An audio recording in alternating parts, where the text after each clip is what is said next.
తెచ్చిన విజయమని అసెంబ్లీ సాక్షిగా రేవంత్ రెడ్డి గారు మాట్లాడుతున్నారు. అంటే అసెంబ్లీ సాక్షిగా ఎక్కడ కూడా ఒక ప్రైవేట్ టాక్ లో కానీ ఒక కాన్వర్సేషన్ లో మాట్లాడుకోకుండా రేవంత్ రెడ్డి గారు అసెంబ్లీ సాక్షిగా అంటే రికార్డెడ్ గా అవుతుంది అని తెలిసినా కూడా ఆయన మాట్లాడుతున్నారంటే ఏ ధైర్యంతో ఆయన మాట్లాడుతున్నారని ఈరోజు చంద్రబాబు నాయుడు గారు ఖచ్చితంగా దీనికి సమాధానం చెప్పాలి. ఎందుకంటే రాయలసీమని రతనాల సీమగా చూడాలని జగన్మోహన్ రెడ్డి గారు చాలా దూరంగా ఆలోచించి గత ప్రభుత్వంలో 7,000 కోట్లతో ఖర్చు పెట్టి శాంక్షన్ చేస్తూ ఆయన రాయలసీమని బ్రతికించాలా అనే ఒక ప్రోగ్రామ్ ని ఏదైతే శ్రీశైలంలో ఉన్న ప్రాజెక్టు నుంచి గాలినగరి ప్రాజెక్ట్ కావచ్చు, అదేవిధంగా హంద్రీనీవా కావచ్చు, హెచ్ఎల్సి కావచ్చు, అదేవిధంగా జీడిపల్లి ప్రాజెక్టు, ఇవన్నీ తెలుగు గంగ ప్రాజెక్టు, ఇవన్నీ కూడా నీళ్ళు రావాలని ఫస్టే ఆలోచించి ప్రకాశం కానీ నెల్లూరు కానీ ఇవన్నీ దానికి కూడా రాయలసీమకు నీళ్ళు రావాలి అని ఆలోచించి జగన్మోహన్ రెడ్డి గారు 7,000 కోట్లతో శాంక్షన్ చేసి, ఎందుకంటే రాయలసీమలో ఎక్కువగా వర్షాలపైన ఆధారితంగా ఉంటారు ఇక్కడ రైతులని ఆయన పసిగట్టినారు కాబట్టి రైతుల పక్షపాతి జగన్మోహన్ రెడ్డి గారు కాబట్టి ఇటువంటి రాయలసీమ లిఫ్ట్ ప్రాజెక్ట్ ని తీసుకొని వస్తే రాయలసీమ ప్రజలందరికీ కూడా మంచి జరుగుతుంది అని తెలిసి ఇవన్నీ కూడా చేయడం జరిగింది గత ప్రభుత్వంలో. అయితే గత ప్రభుత్వంలో కూడా మనం చూసినాం జగన్మోహన్ రెడ్డి గారు కూడా ట్రిబ్యునల్స్ కూడా అడ్డం వస్తుంది అని తెలిసి కూడా ఆ రోజు చాలా మంది విలేకరులు కానీ పచ్చ మీడియాలు కానీ చాలా సాంకేతంగా ఉండాలి పక్క రాష్ట్రంలో ఎందుకు ఇట్లా చేస్తున్నారని వాళ్ళు కాంట్రవర్సీ చేసినా కూడా జగన్మోహన్ రెడ్డి గారు కాదు, ఏదైతే అవార్డు ఇచ్చిందో నీటి విషయంలో కూడా అవార్డు ఇచ్చినారో అలాగే అది కొనసాగాలని చెప్పి సుప్రీంకోర్టుని ఆశ్రయించి జగన్మోహన్ రెడ్డి గారు ఆ రోజు రాయలసీమకు న్యాయం చేయాలి. ట్రిబ్యునల్స్ కూడా ఆ రోజు ఆ నాటికి అడ్డం వచ్చినాయి, అయినా కూడా రాయలసీమ ప్రాజెక్ట్స్ కు మంచి జరగాలి, దీంట్లో మార్పు ఏమి ఉండదు. ఆ అవార్డు ఏదైతే ఇచ్చినారో గతంలో తెలంగాణకు 299 టీఎంసీ నీళ్లు, అదేవిధంగా రాయలసీమకు అయితే 520 టీఎంసీ నీళ్లు ఏదైతే కేటాయించినారో దాంట్లో ఎటువంటి మార్పు రాకూడదు అని జగన్మోహన్ రెడ్డి గారు పోరాడితే ఈ రోజు చంద్రబాబు నాయుడు గారు నాకు అనుకూలం చేసి ఇచ్చినారు అని రేవంత్ రెడ్డి గారు మాట్లాడుతున్నారంటే ఖచ్చితంగా దీనిపైన రాయలసీమలో ఆయన లీడర్ గా ఎదిగినారు. రాయలసీమ నుంచి ఈ ప్రాంతం నుంచి ఆయన చీఫ్ మినిస్టర్ గా చంద్రబాబు నాయుడు గారు ఈ రోజు కూడా కొనసాగుతున్నారు. మళ్ళీ రాయలసీమ ప్రజలందరికీ కూడా అన్యాయం చేసే విధంగా మీరు వివరిస్తున్నారని రేవంత్ రెడ్డి గారు తన విజయం అని ఆయన మాట్లాడుతుంటే ఖచ్చితంగా ఇంతవరకు కూడా చంద్రబాబు నాయుడు గారు ఎక్కడ మాట్లాడతా లేరంటే ఇది ఏ దానికి సంకేతం? రాయలసీమలో ఉండే ప్రజలందరూ కూడా ఆగ్రహంతో ఉన్నారు. యాక్చువల్లీ ఇది రాయలసీమ ప్రజల హక్కు, మన హక్కుని తీసుకొని పోయి పక్క రాష్ట్ర ముఖ్యమంత్రి దగ్గర ఆయన తన విజయం సాధించుకున్నాడు అని తాకట్టు పెట్టే ఒక విషయం మీరు మాట్లాడుతుంటే నిజంగా చాలా బాధాకరంగా ఉంది. ఎందుకంటే ఈ రోజు చంద్రబాబు నాయుడు గారు చెప్తున్నారు కుప్పానికైతే నీళ్లు తీసుకొని వెళ్తారని, ఆడ బ్యాక్ వాటర్స్ ఏదైతే ఫుల్ఫిల్ అయితే నీళ్లు మనం ఇక్కడ జీడిపల్లి కానీ హంద్రీనీవా కానీ మన పెనుగొండలో ఉండే గొల్లపల్లికి వస్తే కదా కుప్పానికి నెక్స్ట్ నీళ్లు పోయి, ఇక్కడే మనకి నీళ్ళు లేకపోతే మళ్ళీ మీరు ఎక్కడ నీళ్ళు తీసుకొని పోతారు? ఎవరికి అన్యాయం చేయాలనుకుంటున్నారు? ఎడారిగా మారిపోదా రాయలసీమ అని మీకు ఎక్కడ కూడా ఆలోచన రాలేదా అని అడుగుతున్నాం.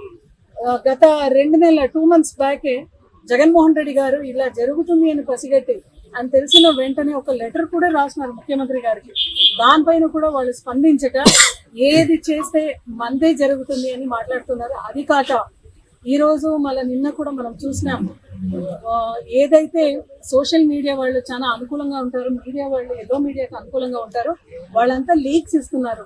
అంటే దీనికి పర్మిషన్స్ లేదు కాబట్టి, దీనికి సరిగా ప్రొసీజర్ జరగలేదు జగన్మోహన్ రెడ్డి గారు హయాంలో కాబట్టి అని లీక్స్ మీరు ఇస్తున్నారు. అది కరెక్ట్ కాదు. ఎందుకంటే ఇటువంటి లీక్స్ కానీ ఇటువంటి వ్యాఖ్యలు మీరు మాట్లాడితే అప్పుడు రేవంత్ రెడ్డి గారికి ఎక్కువగా బలం సమకూర్చినట్లయితుంది అని ఒకసారి టీడీపీ వాళ్ళందరూ కూడా మీరు గమనించాలి. మీరు డబుల్ ఇంజిన్ సర్కార్, అక్కడ కూడా మీరే ఉన్నారు, ఇక్కడ కూడా మీరే ఉన్నారు, అయినా కూడా రాయలసీమకు మీరు అన్యాయం చేయాలని అనుకుంటున్నారంటే రాయలసీమ ప్రజలు ఎప్పుడు కూడా మిమ్మల్ని నిజంగా క్షమించరు. ఎందుకంటే ఇది ప్రజా ఉద్యమంగా మేము తీసుకొని వెళ్తాం.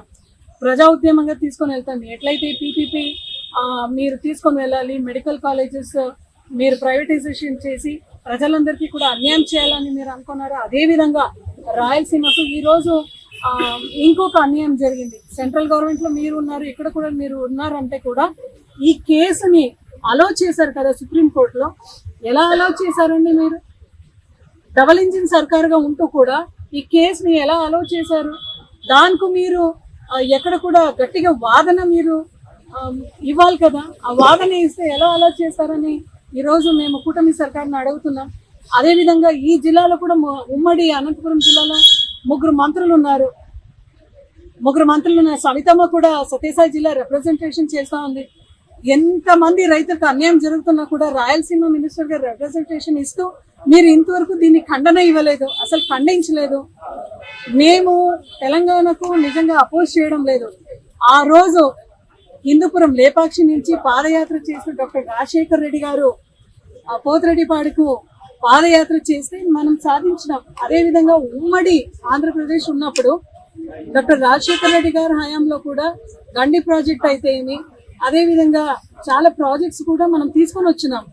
సో మీరు అక్రమ ప్రాజెక్ట్ అని రేవంత్ రెడ్డి గారు ఏదైతే రాయలసీమ ప్రాజెక్ట్ అని అక్రమ ప్రాజెక్ట్ అని మీరు చెప్పుకుంటున్నారో దాన్ని దయచేసి ఈ రోజు కూటమిలో ఉన్న ప్రతి టీడీపీలో ఉన్న ప్రతి ఎమ్మెల్యే అయితే ఏమి, ఎంపీలు అయితే ఏమి, బీజేపీలో ఉన్న ఎమ్మెల్యేలు అయితే ఏమి, ఎంపీలు అయితే ఏమి, అదేవిధంగా పవన్ కళ్యాణ్ కూడా దీనిపైన స్పందించాలి.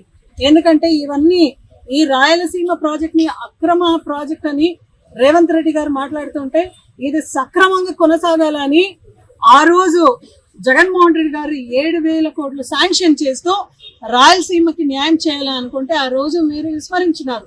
ఈ రోజు మీరేం మాట్లాడుతున్నారు? ప్రజా ఉద్యమం అయితే నిన్నటి నుంచి నేను చూస్తున్నాను, మీడియాలో అయితేమి, ప్రతి ప్రజా సంఘాలు అయితేమి, రైతులు అయితేమి అందరూ కూడా ముందుకు వస్తున్నారు. మీరు ఏదైతే జగన్మోహన్ రెడ్డి గారు రైతన్నకు బాగు చేయాలని రైతు భరోసా తెచ్చినారు, పేరు మార్చి మీరు అన్నదాత సుఖీభవ అని పెట్టినారు, దాన్ని అరకొరకు ఇచ్చే కార్యక్రమం చేసినారు.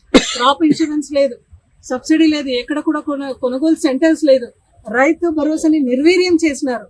ఇప్పుడు రైతుకి మరొకసారి రాయలసీమ రైతులందరికీ కూడా అన్యాయం చేయాలని ఈ రాయలసీమ లిఫ్ట్ ప్రాజెక్ట్ ని మీరు పక్క రాష్ట్రం పోయి మీరు తాకట్టు పెట్టే పరిస్థితి కనబడితే ఎవ్వరు కూడా క్షమించే మళ్ళీ ఉపేక్షించే పరిస్థితి ఉండదు.